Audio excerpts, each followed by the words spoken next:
In May of 2016, 13 members of the Grunman and Oblagorski families set out on a trip to Poland. In our correspondence leading up to this memorable journey, we referred to it as the Roots Trip. Present were cousins, second and third generation children, and grandchildren of our surviving family members, as well as a few spouses. Geographically speaking, we came together from locations as varied as New York, New Jersey, Florida, Illinois, and Austria. Our goal was to set foot in and see with our own eyes those places where our parents, grandparents, and so many of our relatives had lived before the Holocaust. Places where many of them suffered and most of them perished. Places from which they were driven away. Places to which some of them returned, even tried to make a new life after the war, but ultimately left for good. The itinerary was based on the stories of our parents, but mainly those by Sam Grunman, whose amazing, almost photographic memory was extremely rich in detail. He even provided a hand-drawn map of the village of Vengeshon, where the Oblagorskis lived and where the Grunmans fled from Lodz. It should also be noted that the route we had mapped out did not follow any chronological order of our family's history as it unfolded. Therefore, ironically, one of our first stops was the extermination camp Treblinka, which tragically was the final stop for so many of our relatives.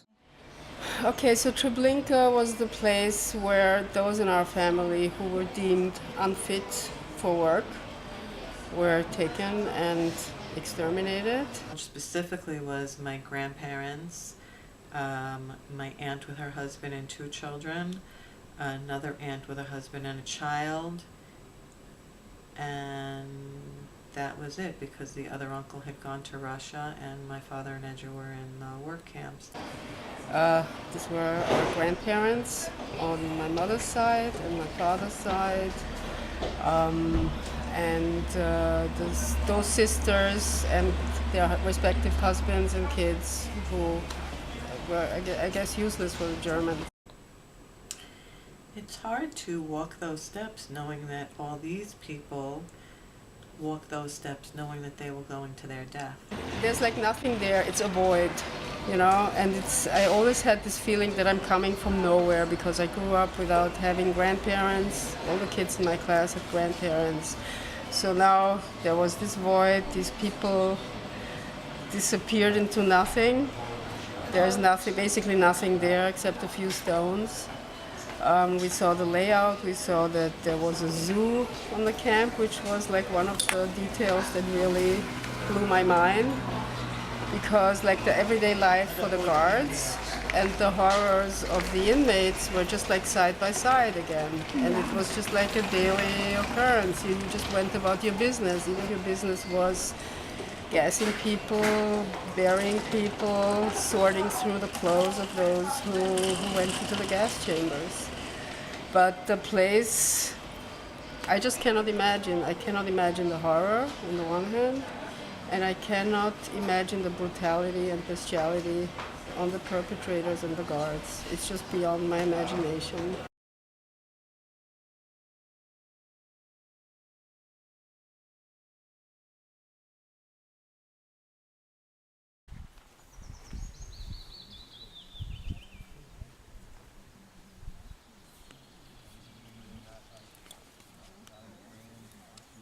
And they had just random pieces of stuff that they found on the ground or in the ground in the vicinity, like a piece of a shoe or a piece of a hairpin,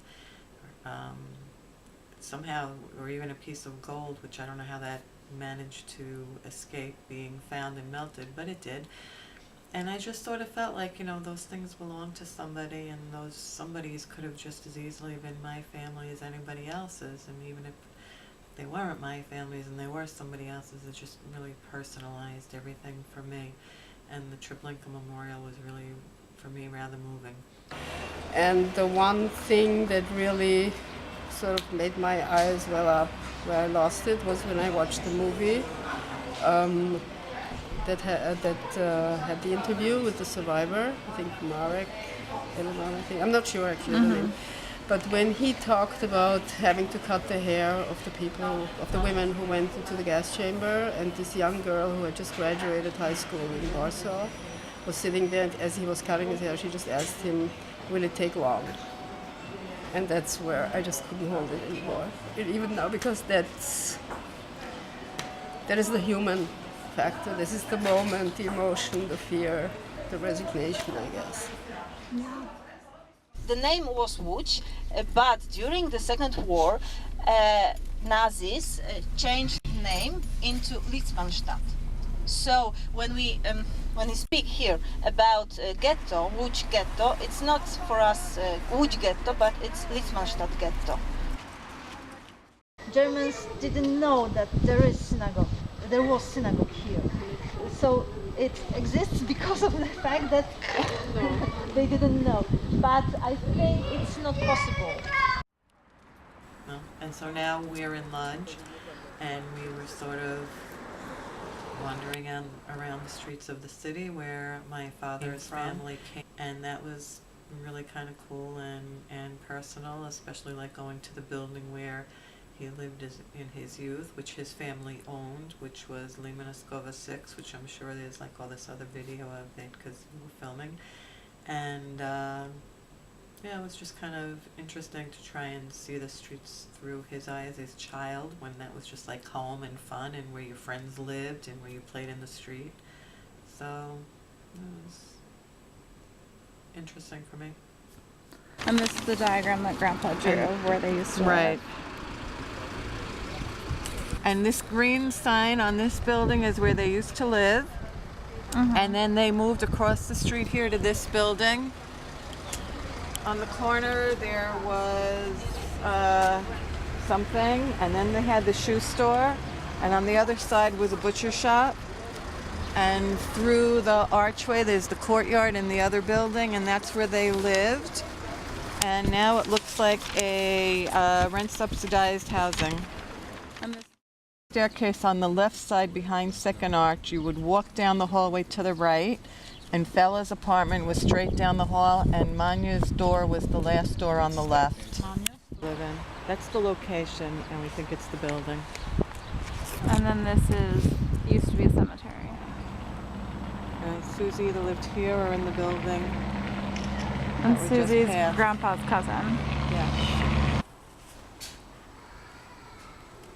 Looks pretty original. Yeah. It was a station, Radegast station. This building is original, so it was built in 30s, and these names are names of camps to which people from Litzmannstadt ghetto were taken. There was an interesting quote in Lodz, in one of the museums, where this guy, Jan Karski, who went, I think, to the government in exile in England, he said, "For the Poles, the war meant destruction and occupation, but for the Jews, it meant the end of the world." And I think that sums it up.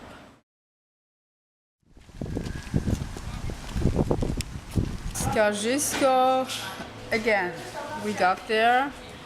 There is a factory there, and we knew that was the factory. That was the Hasak factory, the ammunition factory. The monument is on the other side of the street. It commemorates the Poles and the Jews who were tortured and killed there. There's a cross on it. There's not a Star of David there. Again, there's rubble there in some parts. The factory is now a weapons factory. Some parts are new, some parts are well kept, the rest looks like crap.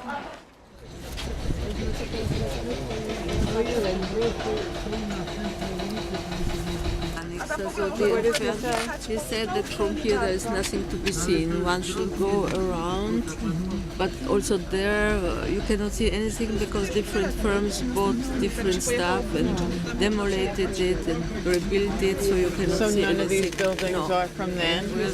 All the deads would be in a certain road at the number 2, but you All the don't what? see All the what? The dead the bodies. roads number 2 he said the name of the road. It's where they but buried. There is where they were buried, some of them, but no signs. Right, but nothing. but the factory buildings, Around the corner, around. but they're from not here, the same ones.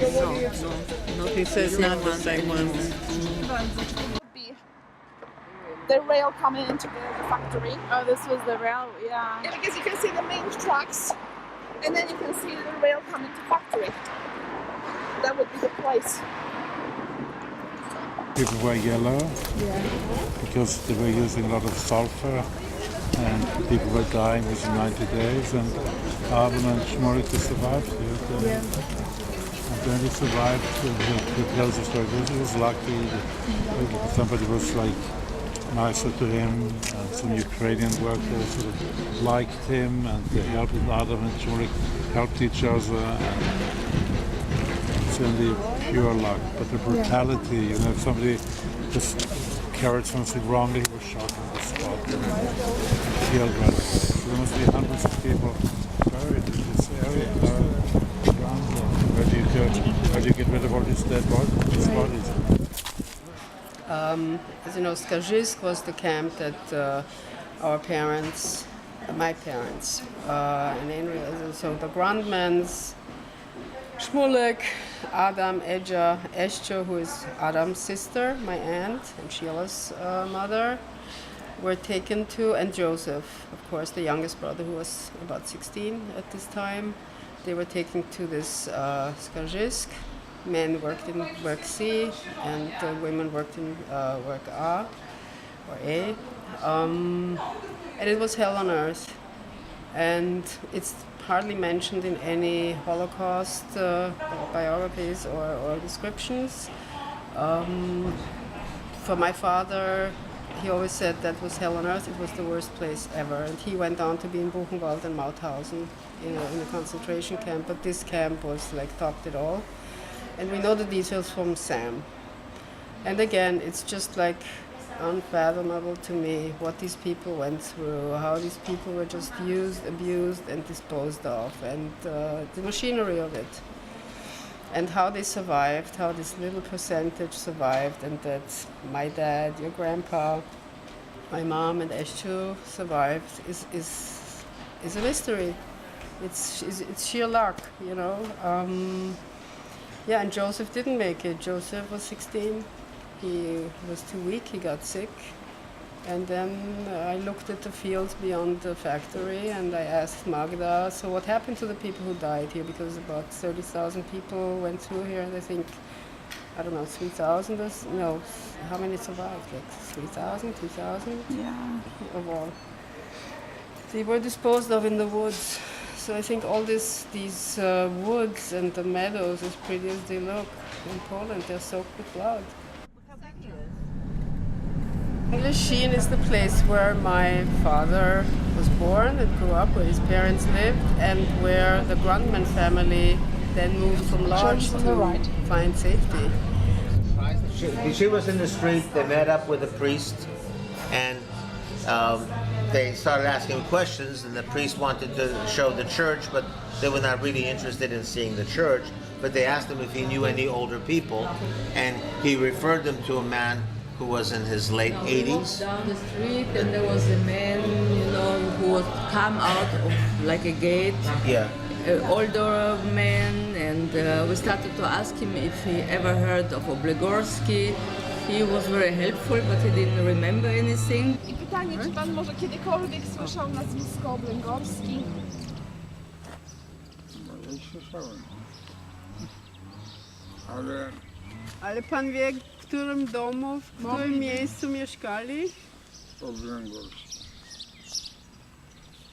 But he had one suggestion, that there is the neighbor, and that was the name your father mentioned. What was his name? We asked him if he knows his name. Yeah, and he we said yes. asked him for Oblegorsky, No, he didn't know, yes. and we asked of the neighbor. Non-Jewish guy. Wicher. Był tam jakiś wicher? Jak? Wicher? Wicher? No tu. A tu, okay. Wicher. So that's the one where we Yeah, stopped yeah, first, okay.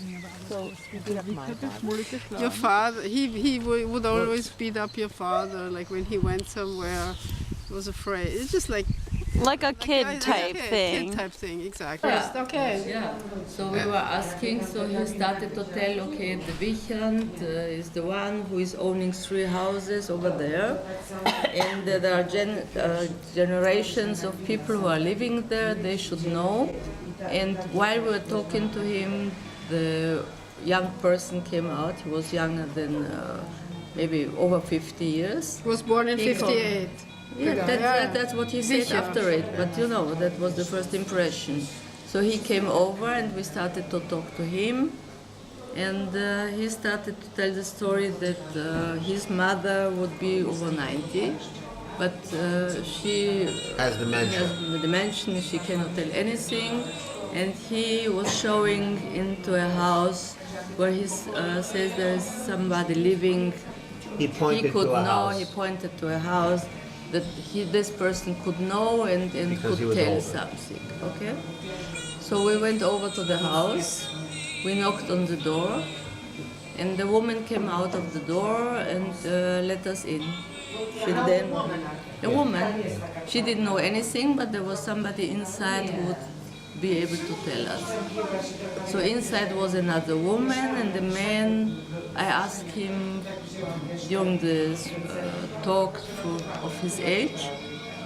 He would say he's over 80, and when I asked him about Oblegorsky, first he couldn't memorize anything, he didn't know anything. He didn't remember the last name of Oblegorsky. That's nice. But then while talking, he was talking about Jews, then he started to tell me, when you look outside over the hill, there were 2 families. I said, Oblegorsky? He said, maybe yes, maybe Oblegorsky. There was one family that they had the goat, And another and there family had was a cow. he was going always with the goat and then a schnur, A string. a string, and a rope. And I asked, did they have also cows? He said, no, the other family had the cows. And then I asked him again how old he is. He said, oh, right, how old he was during the years before the war. So he was a young boy, and he remembers there were a lot of Jews, again with the Jews on the hill. And I said, and the other Jews, where did they live? He pointed out something else. And then he remembered, and suddenly he said, and Oblegorsky, I remember Abbe and Itzik. And this caught me, because, you know, I told him, listen, this This is was my unsolicited. father He came up and with a grandfather. He came up with the name. And that's Adam then and his father. But he had a mixture. He told me Oblegorsky would live on the hill, but when he said the names of Abbe and Itzik, then he showed me, but they lived over the street, which was, you told me that the Near the street was Vicha. close by, But it's the house. and that this was further to the right, and it was in the house over there, and there was a little shop, and I asked, what did they sell? But they sold eggs and all kinds of stuff, and it was, they repeated again the names, and Jews here and Jews there, and that was the whole story. It was plausible that Adam would go to some farmers and get eggs, and they would sell them in the store. The names Abbe and Itzik came out of him. That was the whole story that How long were you sitting in the house? About 20 minutes, because we couldn't find them. We were wondering. We quite a time. I We were didn't look at looking. the watch. It was quite a time. on Big Machine on Google Maps. How come you're Google calling Earth. it Bing Machine and I'm calling it Washington? Because one of us is right and one of us isn't. I'm glad to have caught that on camera. So I kept trying to I've been show trying it to to figure him that on out all day. Google Earth, and he Just kept killed one saying that's that can't, talking. you know, he couldn't Go back and forth. Alright, you record her, connect. I'll And I record kept her. saying like they paved the road, and he kept saying, no, they probably don't even have electricity. The truth of the matter is, they didn't pave the road. They built built a a new road, road. Right, yeah. exactly. That's the truth. They didn't pave the road. But they also put in power lines, they had They electricity. basically built a whole new road. Yeah, that's exactly what happened. In one case, a single surviving photograph of Aaron Lieb and Sarah Perla Grunman, grandparents and great-grandparents on the Grunman side, prompted us to go to the spa of Bosko Droj and walked through the park where the picture had been taken before the war. Probably on the flats.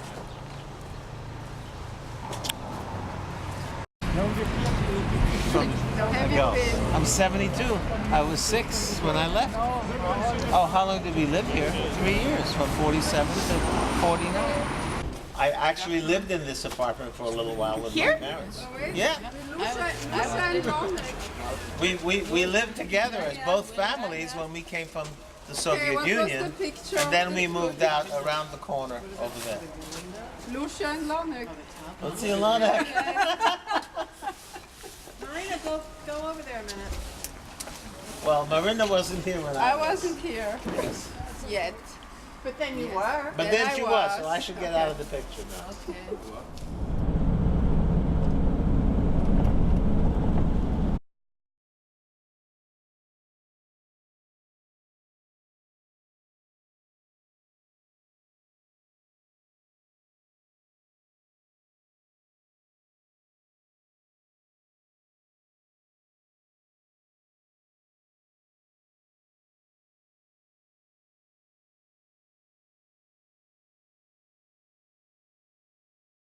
After today, I think a vodka is appropriate. Nightly ritual. In Mangushi, when we talked about Right. okay? I said, yeah, I remember this was here, that was with the goat, and that The human nature is like this, that they don't okay, want so now to we're here because we That's want to the find out. human nature. Nobody said, how did they survive? What happened to them? Nobody did. Not one. So you happen to be here now. Obviously, you're a descendant. How did they survive? What? No. Wow, they survived. The reaction. You did not hear one word that it's a pity what happened to them and what happened. No, because everybody, that's the human nature, is only involved with themselves and what's happening to them. So he didn't say one word of what a pity that that happened. Does anybody now say what happens with all these refugees and whatever happens? Yes. Some people, yes, but everybody is going to his own life. Live in peace, and you show up and they say, yeah, finally I remember. Even if it was not those circumstances, if someone was to show up in a village where everybody knew everybody, and 75 years later someone shows up and says, oh, my parents were from this village, wouldn't your natural reaction be, oh, what happened to them after they left? Where did they go? Even if it was because they left because they decided to go. So here, nobody even asked, how did they survive? What happened to them? Where did you grow up that you happen to come back here now, 75 years later? Nobody. That was Sharon's point when we were in Bangladesh. That was the first thing that struck her. You're right. Nobody asked, Absolutely. where did they go? But you know what, they were just surprised that you're asking me that the story.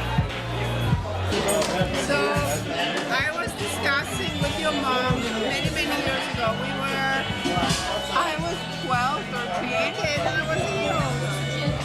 And your mom explained to me growing up in the States that she was an American first of Jewish faith or whatever, then Jew second. And I said, growing up in Austria, my identity was always like Jewish, and I happened to grow up in Austria, so my passport or whatever would say Austrian, but I was Jewish first. And I explained to her, like when I sit on a bus or on a streetcar, and I look at the people around, especially when they're older, and I was always thinking, what were they doing during the war? And I always felt outside, and I always felt like these people around me are like the perpetrators. I never felt part of it. And that's... Not only did you not feel a part of it, but you feel like that person could have been the person who killed your... What did he do during the war? live in different places. Some of us live in Europe, in Vienna. Some live in the United States, in New York and in Florida, New Jersey.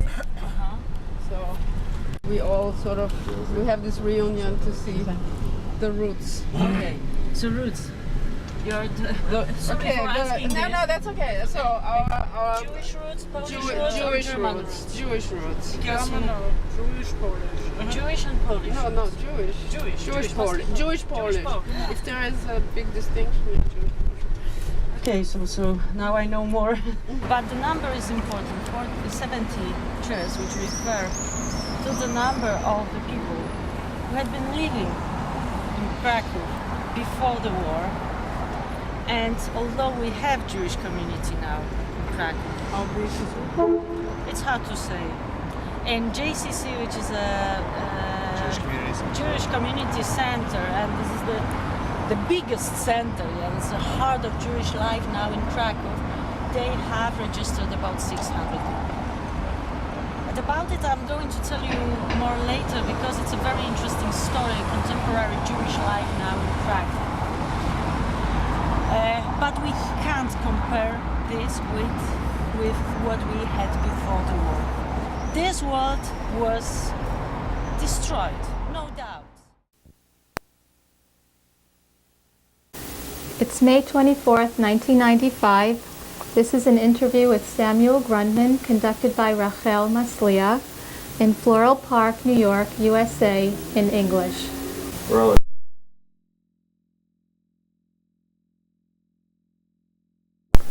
I was born in the Polish city of Łódź. It's the second largest in Poland. Okay. Behind me is Andrea, mother of these two lovely children. I just wanted to say that I'm very proud of my father for coming to this country, and my mother too, coming here with nothing and building a life and a home for all of us. And I'm glad he made this tape to fill in the gap in the future so that my children will will know what went on in their grandpa's lifetime and what life was like for him, as unpleasant as it may have been. I love you, Grandpa. Thank you. I love you, Grandpa.